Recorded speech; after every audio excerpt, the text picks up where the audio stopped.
I have just finished up a day of filming on a little short film, just a little micro short film, just pretty chill, just a one-day shoot. And you might notice what I have here is not my normal Sound Devices 833. It is a Zaxcom Maxx instead.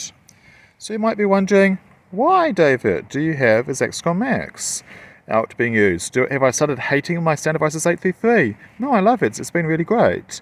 But this Zaxcom Maxx is my backup. But is something truly a backup if you never ever use it? Because you want your backups to be any equipment you use, you want to be fluent and able to just use it blind, just know it back and forth. And if you're not using something every single day, every single week, how well do you really know it? You can start to remember all the little tricks and shortcuts, little gotchas to avoid, and you're just not as good with equipment you don't use in a while. I mean, when did I last use this? It might have been a couple of years ago since I last used my Zaxcom Maxx. I mean, it might have been before COVID. Probably not that long, but at least a couple of years or so. You're not going to be as good working with that as you are with equipment you use every day. And if you do ever need to use backup equipment, you're probably going to be under stress because you're being forced to do Plan B. And so you really want to be able to just have a smooth transition over to it. And so that's why I thought I'd take out the Zaxcom Maxx for go. This is why people, for instance, might often have their backup recorder be identical to their current recorder. If a person owns, say, an Anton Cantor EX3, their backup will also be an Anton Cantor EX3. Just so that it's seamless. If they have to last second switch one out for another, it's absolutely as seamless and easy as possible. Now that might seem overkill buying such an expensive recorders, but then again, if you're working at that level with multi-million-dollar productions, they are on the line, and your reputation, and that's expectations from you, then it might make sense for you to do that. Of course, not everybody's in that situation. Maybe you have an 888, and so if you've got a Sound Devices 888, maybe an 833 could be the logical backup for you. When it's a different machine, but it's from the same family, it's going to be very smooth and seamless for you to switch back and forth between an 888 and an 833. Well, what if you have an 833? What should be your backup to that, such as in my case? Well, it doesn't quite make sense to have a bigger 888 as your backup, does it? I mean, I guess if I was going to spread you out and get another one, maybe you could argue you should own two 833s, maybe perhaps.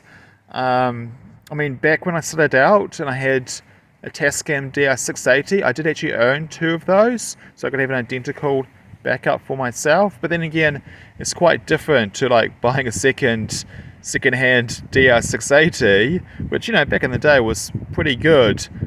Before the Zoom F8 came along and changed the game, and it came to low-end prosumer recorders.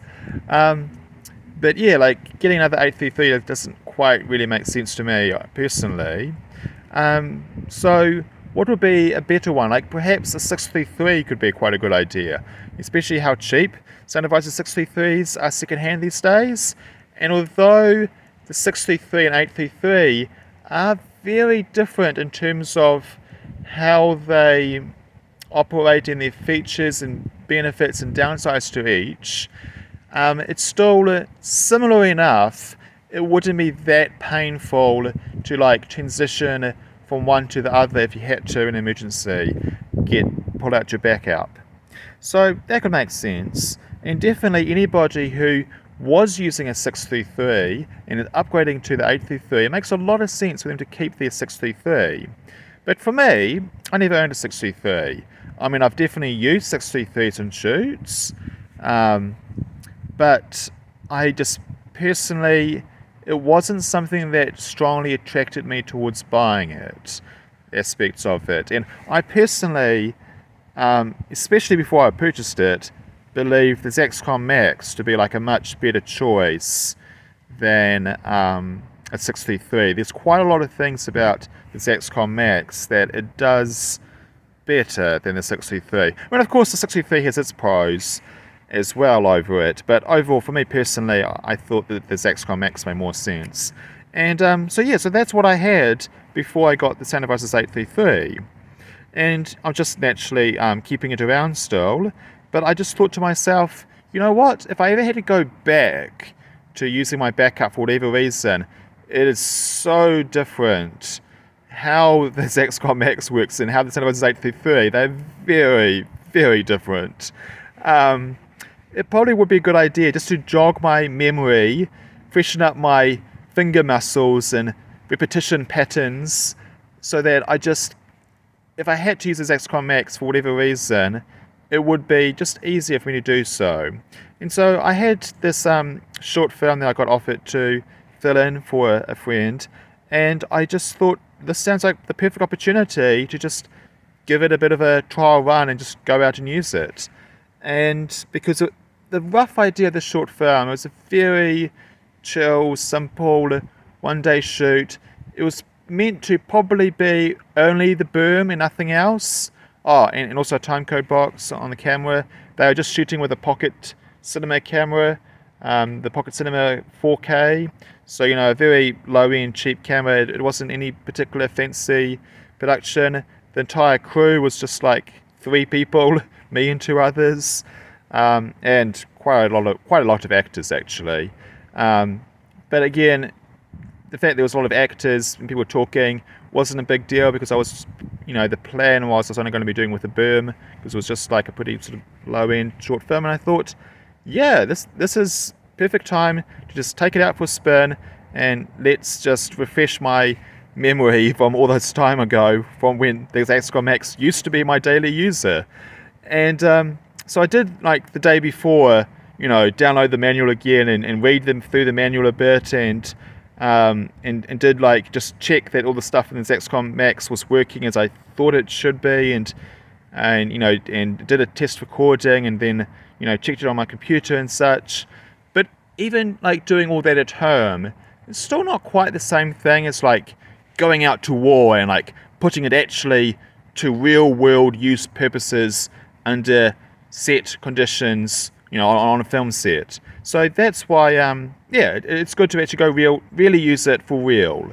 And so that's what I've been doing today. And yeah, there were just little bits that reminded me, and I was like, oh yeah, how do I, change my headphone matrix, for instance. So, like, all my settings are the same as when I last touched it, but over the last couple of years, my own personal preferences, like the way I like stuff to be set up, or just even, changing stuff during the day.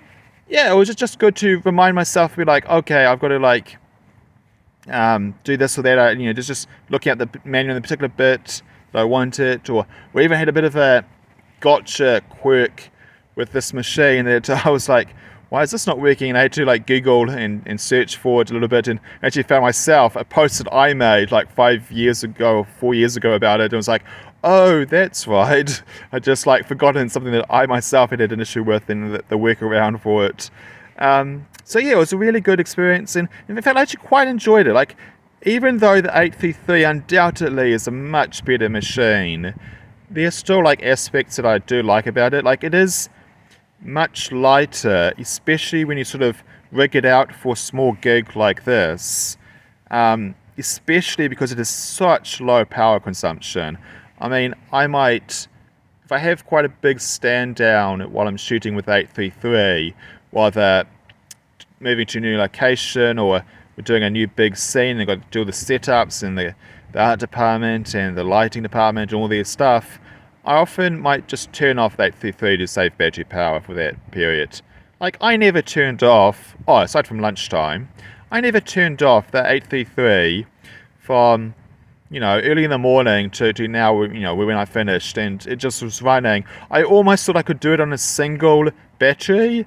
I got pretty close. I did have to swap the battery near the end of the day.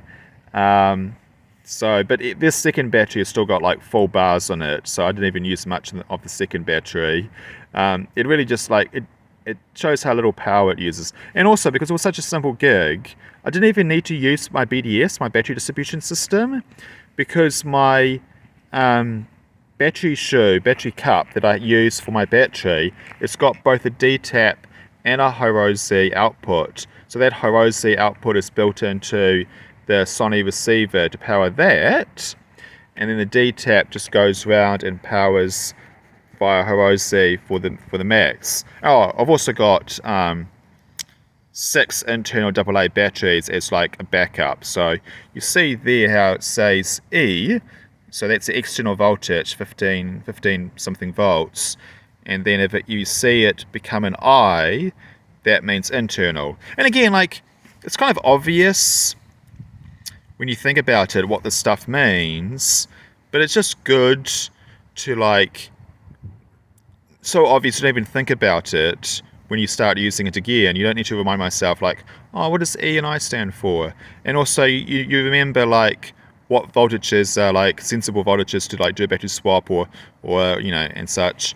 And yeah, so like I said, it's just been running perfectly fine all this time.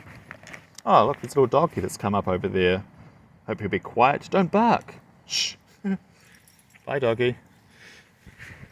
Can you see it? Anyway, I get distracted very easily. Anyway, so as I was saying, yeah, I power my whole bag with this BPU60 battery. I'm probably the only person in New Zealand using a BPU60 battery, but many years ago, I originally had this delusion it was going to be a DOP, and I had purchased a Sony F3, which is powered by BPU batteries, and then a little while later I got into sound mixing, and that's really my true calling.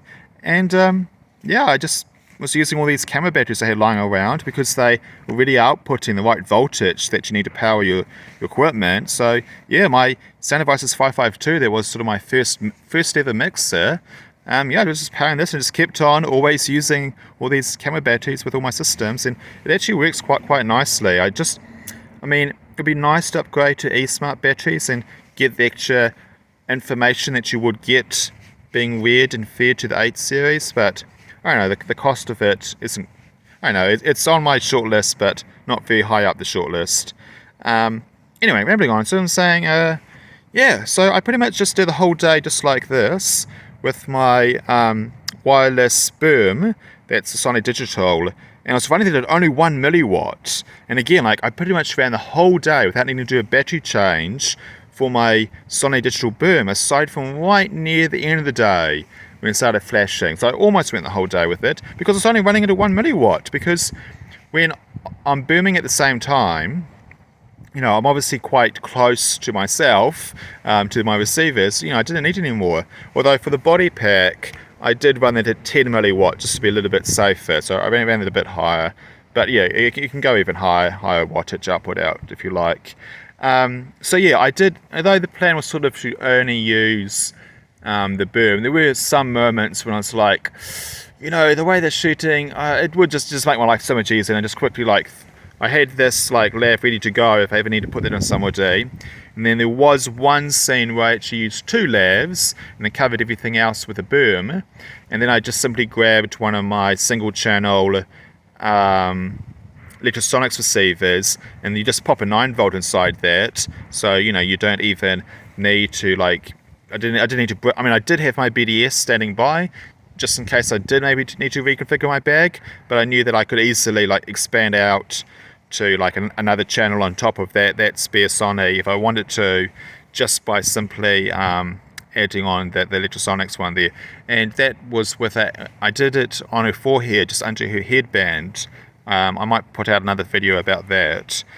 Just like, it sounds so good when you put the mic up there. It's like a little mini boom on their forehead, and you don't get in the clothing rustle, because oh my goodness, her clothes, like, before I didn't even bother putting a lav on her. I mean, if I had no other option, I would have, but like, I already knew just from like how her clothes looked and felt that a lav would work, but it wouldn't be the optimal choice. And I was sort of immediately thought like other choices, and you see her with the long hair and the headband, it's so obvious to like, let's go for that instead. And it just sounds so great, not just on her, but even the people around her.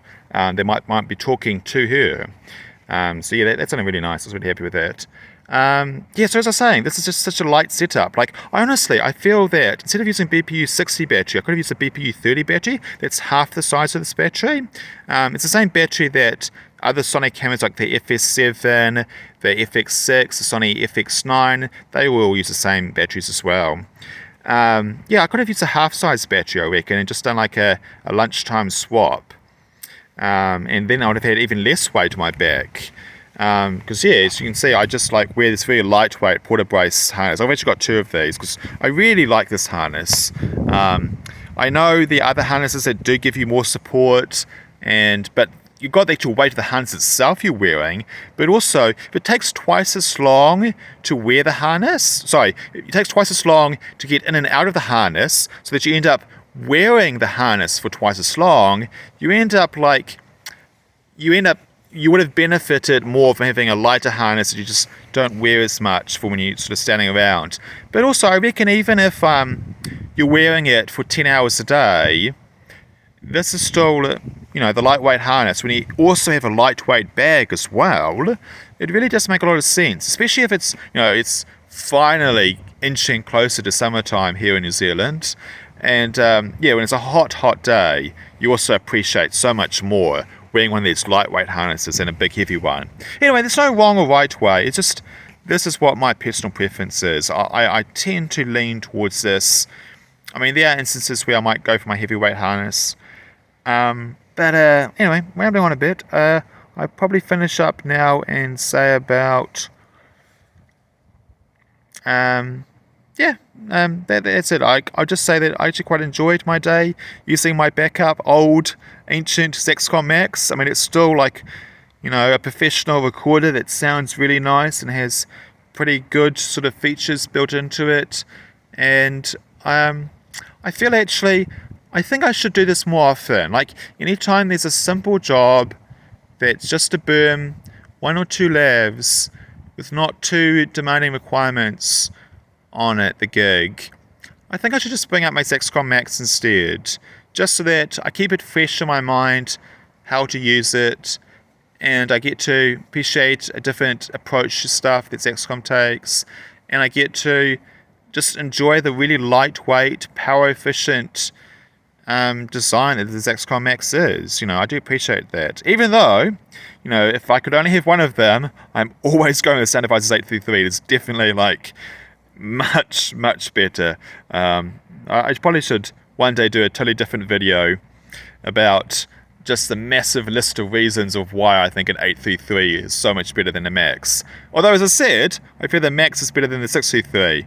But I'm going over a quarter of an hour rambling on, so I should cut this off and go to bed and get some sleep.